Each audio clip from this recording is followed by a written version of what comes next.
Jade Alcântara Lobo, eu sou doutoranda em antropologia na Universidade Federal de Santa Catarina. Eu comecei minha trajetória acadêmica na Universidade Federal do Pampa, no Rio Grande do Sul, morando na fronteira entre o Brasil e o Uruguai. Em um determinado momento, eu senti falta dentro das relações internacionais do debate étnico-racial, do debate racial teórico, né, dentro da disciplina. Então, eu mudei a minha formação para antropologia, né, indo morar em outra fronteira, que foi a Tríplice Fronteira, no Paraná, em Foz do Iguaçu, na Universidade Federal da Integração Latino-Americana. Foi justamente na UNILA que eu tive meu primeiro contato com a população haitiana. Né? O Paraná é um dos estados brasileiros que mais recebeu a população haitiana, e essa população se centrou principalmente no oeste do Paraná, entre as cidades de Cascavel, Toledo e Foz do Iguaçu. Então, esse livro nasceu numa confluência, encontros e fronteiras entre a identidade negra baiana e a identidade haitiana. É um fruto de, não um pensamento só meu, mas um pensamento coletivo ao lado de autores negros e autoras negras haitianas e de meus colegas também, né, que estavam se formando na Universidade Federal da Integração Latino-Americana. Então, foram muitos encontros e, naquele dado momento, eu tive conhecimento da MINUSTAH, né, a missão das Nações Unidas, uma missão de paz das Nações Unidas, a forma com que ela foi narrada pelos meus colegas, né, como algo que trouxe muita violência para o país, que trouxe um massacre como o massacre de Cirque du Soleil, uma missão que trouxe uma das missões com o maior número de estupros, de abusos de mulheres, era muito diferente, né, do que eu tinha contado, que foi me contado dentro das relações internacionais, sobre o acumulado da diplomacia brasileira, que preza por acordos de paz, acordos pacíficos. Né? Então, me veio uma série de perguntas, né, por que a missão de paz em um país que, segundo meus colegas, estavam procurando democracia, né, e que incoerência seria apaziguar um país que estava passando um processo de democratização, que estava passando por um movimento de luta por seus direitos, e que no Brasil também estávamos passando por processos muito próximos. Então, meus colegas me narravam, nossa, a MINUSTAH você só encontra eles nas grandes periferias, nas grandes favelas, né? Existem grandes discursos acerca dessas favelas, mas o Brasil também tem favela. O Brasil também está matando a sua população negra.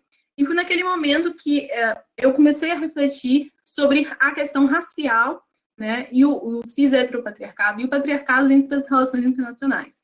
Ora, dentro das relações internacionais, a gente aprende bastante sobre a teoria do subimperialismo, que é um país, né, existe um país do sul global, um país que também foi, como o Brasil, que passou por um processo de colonialismo, vive a colonialidade do poder, do saber, né?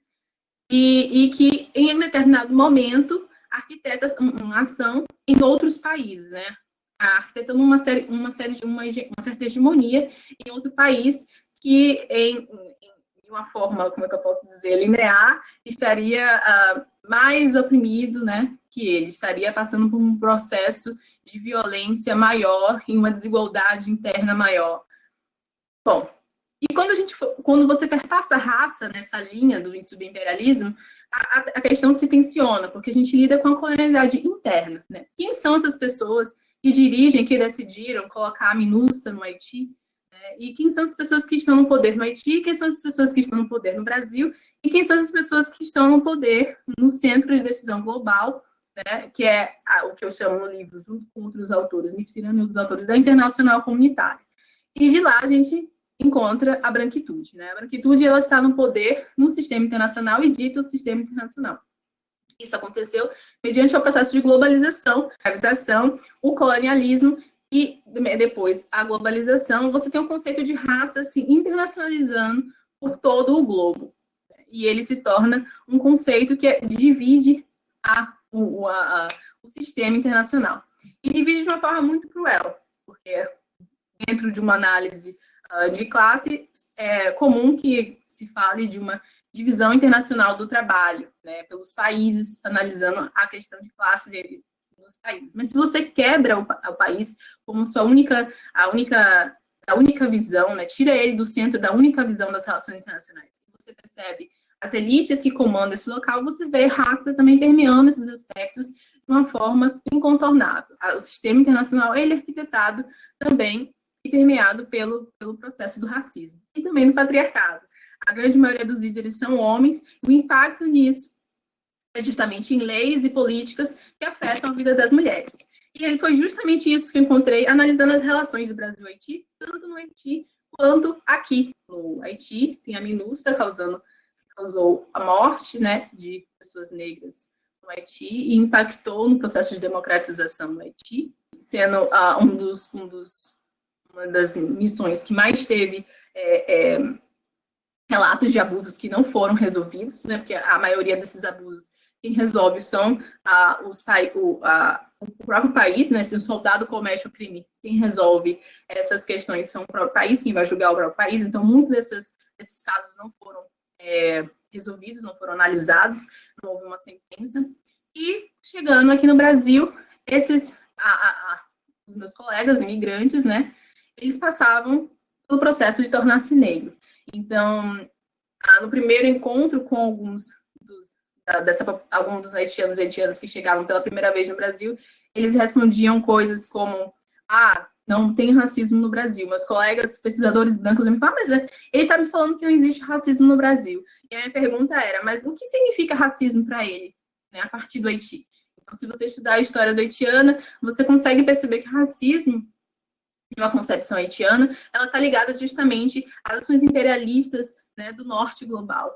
Essa dependência com o norte global. Grande parte das remessas haitianas vem dessas contribuições, né, de fora. Então, grande parte da renda da população haitiana vem da população de fora, ou dos imigrantes que estão fora. Uma coisa também fundamental no Haiti é que ele sempre foi um país imigrante, né? Desde seu processo de independência, ele é o primeiro país independente de fato, né? Porque ele não é só independente, mas você tem independência do processo de escravização, e desde seu começo ele se tornou um país imigrante, né, indo para a República Dominicana, depois indo para os Estados Unidos, e depois vindo para o Brasil. E por que o Brasil? Por que o Brasil se tornou esse destino?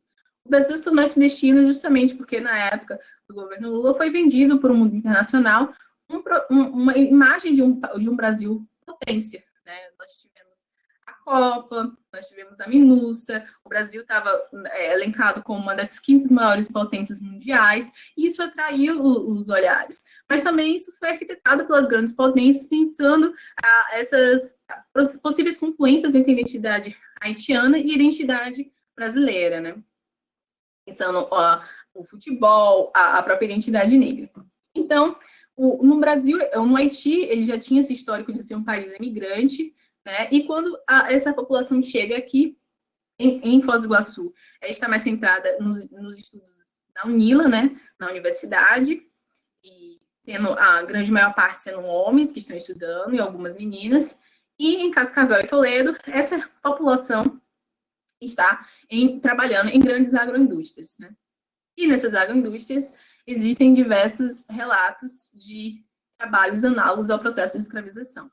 Então, não somente a condição de serem pessoas negras trabalhadoras, mas também a condição de serem migrantes, principalmente no caso das mulheres, onde muitas delas não sabiam a língua, colocaram essas pessoas, né, em uma condição de extrema vulnerabilidade. Eles começavam a experienciar o racismo à brasileira, né, que é um racismo, como muitos autores falam, né, extremamente complexo, que está nos mínimos detalhes, mas também estrutural e também institucional, e é perverso, e que coloca as pessoas para fora do mercado do trabalho. Então, foi justamente nesses encontros, nessas confluências, que esse trabalho surgiu. Eu também analiso como é que se deu a MINUSTAH no Haiti, quais foram as medidas adotadas, né, pelo governo brasileiro lá, que foi múltiplas medidas, não foi apenas uma missão de paz, houve grupos coordenados com projetos nas áreas de saúde, com outros projetos, mas muitos projetos não conseguiram um resultado efetivo, porque eles se basearam, né, tentaram implementar algo parecido com uma fome zero, mas é que eles não tiveram essa eficiência total, vamos dizer assim, né, do que estava sido almejado, justamente por empecilhos na questão de ter se baseado como referência o Brasil e não ter levado em conta, né, as especificidades do Haiti. O Brasil também não tinha tanto dinheiro, né, para conseguir fazer um projeto de estabilização, e que acabou sendo visto aos olhos de muitos haitianos pesquisadores como uma grande incoerência. Porque esse mesmo país, né, genocida essa população, somos um jovem negro morto a cada 23 minutos, e possui uma quantidade também imensa de periferias. Né? Essa militarização narrada, né, para as minhas colegas que estavam no Haiti, né, é justamente a mesma militarização, o mesmo discurso de ordem, desordem que nós encontramos aqui em periferias de Salvador, em periferias de São Paulo, em periferias do Rio de Janeiro. Então, o que eu tento fazer nesse livro é uma crítica, né, não um adendo, mas muito mais que isso, né, tornar complexo a teoria do subimperialismo, mostrando como ela é perpassada por N questões raciais, né, pensando também a colonialidade interna. Então, pensar de que o Brasil se colocou como potência, né, e permitiu a entrada da população haitiana, né, com visto humanitário, então ele também precisa arcar, né, com esse compromisso com a população haitiana. Mas quais são as medidas que o Brasil precisa adotar? As mesmas medidas que ele precisa adotar com a população negra, garantindo, né, essa equidade entre todos nós, garantindo que nós possamos ter acesso aos nossos direitos básicos, que ainda são um motivo de uma luta imensa. Então, o Brasil, né, quando decidiu agir no Haiti, inseriu-se num circuito do imperialismo, né, contudo, incontestavelmente, jamais como outros países, como outras ONGs, como a ONU, e pequenas elites internacionais do centro ocidental branco de poder. Né? As ações brasileiras foram nitidamente marcadas pelo um epiperiferismo, né? Tipo, 2 vezes periférica. Né? Então, e aí, nesse sentido, a gente pode encontrar uma série de intersecções, né, entre esses países que precisam ser consideradas quando forem analisadas as relações internacionais entre 2 países, né? Nesse caso específico, o aspecto racial. Ambos países possuem população majoritariamente negra, mas sob o controle de elites brancas, né, no caso do Haiti, principalmente uma elite de fora do país. Né, classe também é um fator essencial. Né, ambos são países em desenvolvimento, que têm desigualdades socioeconômicas, né, muito grandes. Colonialismo e colonialidade também é outro aspecto. Né, ambos países foram colonizados pelos países europeus, que ocupam lugares super importantes como o Conselho de Segurança da ONU, e arquitetam ações imperialistas. Né, é necessário noções que essas ações imperialistas, elas continuam acontecendo, elas se utilizam da globalização, né, nesse processo de maximizar o seu poder, e também, não esquecer também, o patriarcado, né, como eu falei, com relação à questão etnográfica dessas mulheres, né, que estão aqui no Brasil, e também pensando nos abusos que elas sofreram, né, da MINUSTAH. O Haiti, o patriarcado, ele também é um aspecto essencial nessa análise, né, que é uma política desenhada num sistema internacional e que tem reflexos, né, tanto interestatal quanto intraestatal, e é encabeçada majoritariamente por homens brancos em prol de homens brancos. Eu acredito que o conceito de subimperialismo, por ser fixado somente nos aspectos estruturais e econômicos, né, de classe, não consegue sozinho explicar a complexidade das cooperações entre países periféricos, principalmente no caso do Brasil e Haiti, que possuem uma desigualdade internamente e internacionalmente marcados pelo aspecto de raça, que não é um epifenômeno do capitalismo.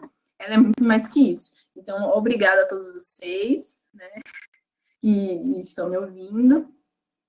Espero que se interessem pelo livro, que comprem o livro, que a gente possa trocar muitas experiências, ensinamentos sobre essa diáspora negra.